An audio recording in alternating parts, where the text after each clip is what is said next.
कहानी के पिछले भाग में हमने एक चार्टर्ड अकाउंटेंट विंस्टन को देखा था जो माफिया के काले धन को सफेद करने के जुर्म में गिरफ्तार हो जाता है और फिर वह सरकारी गवाह बनने का फैसला करता है, जिससे एक महिला अफसर मेडलाइन उसे गवाही के लिए न्यूयॉर्क ले जा रही होती है। लेकिन जिस प्राइवेट प्लेन में वे सफर कर रहे होते हैं उसका पायलट असली नहीं बल्कि एक हिटमैन यानी कॉन्ट्रैक्ट किलर होता है, जिसे माफिया गैंग ने गवाह को मारने के लिए भेजा है। और फिर प्लेन के अंदर जानलेवा जंग शुरू हो जाती है। तभी हिटमैन विंस्टन को कहता है कि उसने मेडलाइन पर काफी रिसर्च की है और उसे पता है कि मेडलाइन पिछली बार अपने गवाह की जान नहीं बचा पाई थी। यह सुनकर विंस्टन डर जाता है और मेडलाइन को शक की निगाहों से देखने लगता है। मेडलाइन को गुस्सा आ जाता है, वह हिटमैन को मारने लगती है क्योंकि वो खुद भी उस पुराने केस को लेकर दुखी और शर्मिंदा थी। हिटमैन चाहता ही यही था कि मेडलाइन का फोकस हटे। फिर जब मेडलाइन अपनी सीट पर लौटने लगती है तो हिटमैन चालाकी से उसका चश्मा निकाल लेता है और उसी से अपनी हाथों की बेल्ट को काटने लगता है। उधर मेडलाइन विंस्टन को पूरी सच्चाई बताती है। वो कहती है कि पिछले मिशन में वह एक लड़की को प्रोटेक्ट कर रही थी जो अपने माफिया बॉयफ्रेंड के खिलाफ गवाही देना चाहती थी। सब कुछ सेफ था, लेकिन उस लड़की ने सिर्फ एक रिक्वेस्ट की कि वह नहाना चाहती है। मेडलाइन ने मान लिया, लेकिन माफिया बॉयफ्रेंड ने पानी में केमिकल मिला रखा था जिससे वह लड़की उसी बाथरूम में जलकर मर गई। इस घटना के बाद मेडलाइन को डिमोट कर दिया गया और वह अब बहुत छोटी पोस्ट पर काम कर रही है। उसे अब भी खुद पर अफसोस है कि उसकी एक गलती से उस गवाह की जान चली गई। मेडलाइन अब विंस्टन से वादा करती है कि इस बार वो अपनी जान पर खेलकर भी उसकी रक्षा करेगी। फिर वह दोबारा सीनियर कैरोलाइन से बात करती है ताकि पता लगाया जा सके कि गद्दार कौन है। लेकिन कैरोलाइन कहती है कि पहले प्लेन को सही सलामत लैंड कराओ, उसके बाद इस पर बात करेंगे। फोन कटने के बाद मेडलाइन सोचने लगती है कि कहीं कैरोलाइन ही तो माफिया से नहीं मिली हुई, क्योंकि वो ही तो कह रही है कि इस बात को अब भी छिपाओ। अब मेडलाइन को कैरोलाइन पर शक होने लगता है। वह सीधा अपने डिप्टी को कॉल करती है और कहती है कि उसे लगता है कैरोलाइन माफिया के साथ मिली हुई है और उसने ही मिशन को फेल करवाया है। डिप्टी कहता है कि ठीक है, मैं अब कैरोलाइन पर नजर रखता हूँ। लेकिन फोन कटते ही मेडलाइन को एक बात याद आती है कि माफिया से जुड़े पैसे विंस्टन को भेजने होते थे। वह तुरंत विंस्टन से पूछती है कि माफिया किन पुलिस वालों को पैसे भेजते थे। विंस्टन कहता है कि मुझे कभी नाम नहीं बताया जाता था, बस हर बार एक लोकेशन दी जाती थी जहाँ पैसे ट्रांसफर करने होते थे।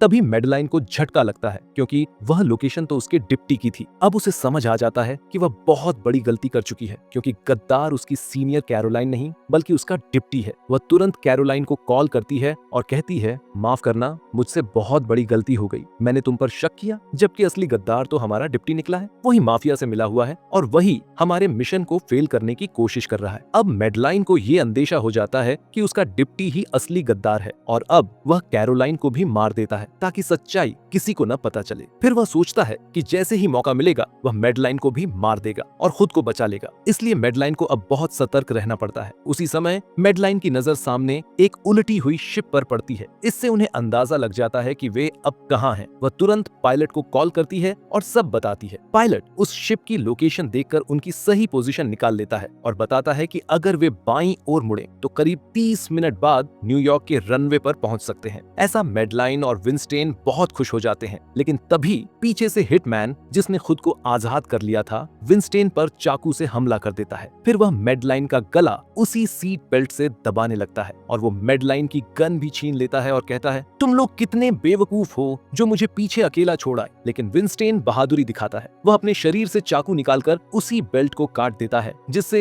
हिटमैन मेडलाइन का गला दबा रहा था। फिर हिटमैन मेडलाइन पर गोली चलाने लगता है, लेकिन मेडलाइन उस पर फ्लेयर गन से हमला कर देती है। इससे उसका ध्यान भटकता है और मेडलाइन लोहे की छड़ से उसे फिर से बेहोश कर देती है। अब तक विंस्टन की हालत बहुत खराब हो चुकी थी। वह कई बार चाकू लगने से लहूलुहान हो चुका था। मेडलाइन उसके जख्मों को दबाकर खून रोकने की कोशिश करती है और उसे दिलासा देती है, मैं तुम्हें कुछ नहीं होने दूंगी। अब उसने फिर से पायलट से बात की और एक रिस्क लेने का फैसला किया, जिससे उसने प्लेन की स्पीड बढ़ा दी ताकि वे जल्दी रनवे तक पहुंच सके। हालांकि फ्यूल जल्दी खत्म हो सकता था और लैंडिंग में दिक्कत आ सकती थी, लेकिन अभी यही एकमात्र रास्ता था। मेडलाइन ने अब विंस्टन को खोल दिया क्योंकि उसने अपनी जान जोखिम में डालकर उसे बचाया था और अब वह उस पर पूरी तरह भरोसा कर रही थी। तभी विंस्टन बेहोशी की हालत में कहता है, अगर मैं ना बचा तो मेरी माँ को जरूर बचाना और माफिया के खिलाफ गवाही मैं कभी नहीं छोड़ूंगा। इसी बीच मेडलाइन फिर से कैरोलाइन को कॉल करती है, लेकिन फोन उसका डिप्टी उठाता है और कहता है, हाँ, कैरोलाइन ही गद्दार थी, मैंने उसे मार दिया क्योंकि उसने मुझ पर हमला किया था। लेकिन मेडलाइन को सच्चाई पता चल चुकी थी और डिप्टी ने खुद को बचाने के लिए झूठ बोला है और कैरोलाइन को मार दिया ताकि वो उसकी सच्चाई न बता सके। अब मेडलाइन फोन पर ही गुस्से में चिल्ला देती है, मुझे सब पता चल चुका है, असली गद्दार तुम हो। अब जब मैं प्लेन लैंड कर लूंगी तो तुम्हें छोड़ूंगी नहीं।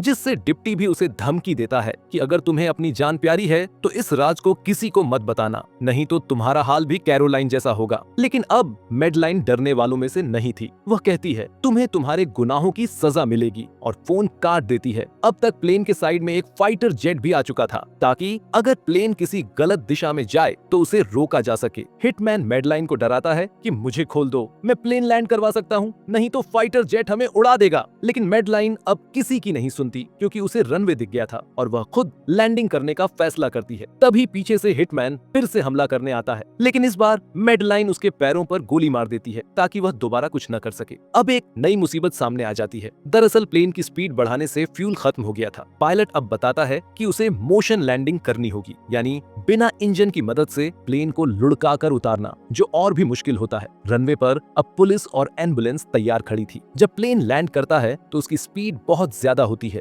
जिससे टायर फट जाता है और प्लेन डिसबैलेंस होकर घिसटने लगता है। प्लेन का पीछे वाला दरवाजा टूट जाता है और हिटमैन बाहर गिर जाता है, जिससे वो पीछे आ रही पुलिस की गाड़ी के नीचे आ जाता है और मारा जाता है। मेडलाइन ने बड़ी मुश्किल से ब्रेक लगाकर प्लेन को रोक दिया। फिर मेडिकल टीम तुरंत विंस्टेन की मदद करने पहुंचती है। फिर मेडलाइन को वही पायलट दिखाई देता है जिसने अब तक उसकी मदद की थी। तभी एक और पुलिस वाला विंस्टेन की एम्बुलेंस में जाने लगता है। मेडलाइन को शक होता है और वह दौड़ कर जाती है और देखती है कि वह पुलिस वाला असल में डिप्टी का आदमी था, जो विंस्टेन को मारने आया था। मेडलाइन उसे गोली मारकर विंस्टेन को बचा लेती है और फिर वो सबके सामने सच्चाई उजागर करती है कि असली गद्दार उनका डिप्टी था, न कि कैरोलाइन। विंस्टेन की गवाही और मेडलाइन के सबूतों की मदद से अब माफिया क्राइम गैंग को भी सजा दिलाई जा सकेगी। इस तरह मेडलाइन ने अपने पुराने फेल मिशन से बाहर निकलकर इस बार सब कुछ सही से कर दिखाया। उसने न सिर्फ विंस्टेन की जान बचाई, बल्कि सच्चाई उजागर करके देश की सेवा भी की। और इसी हैप्पी एंडिंग के साथ यह कहानी यहीं पर खत्म हो जाती है।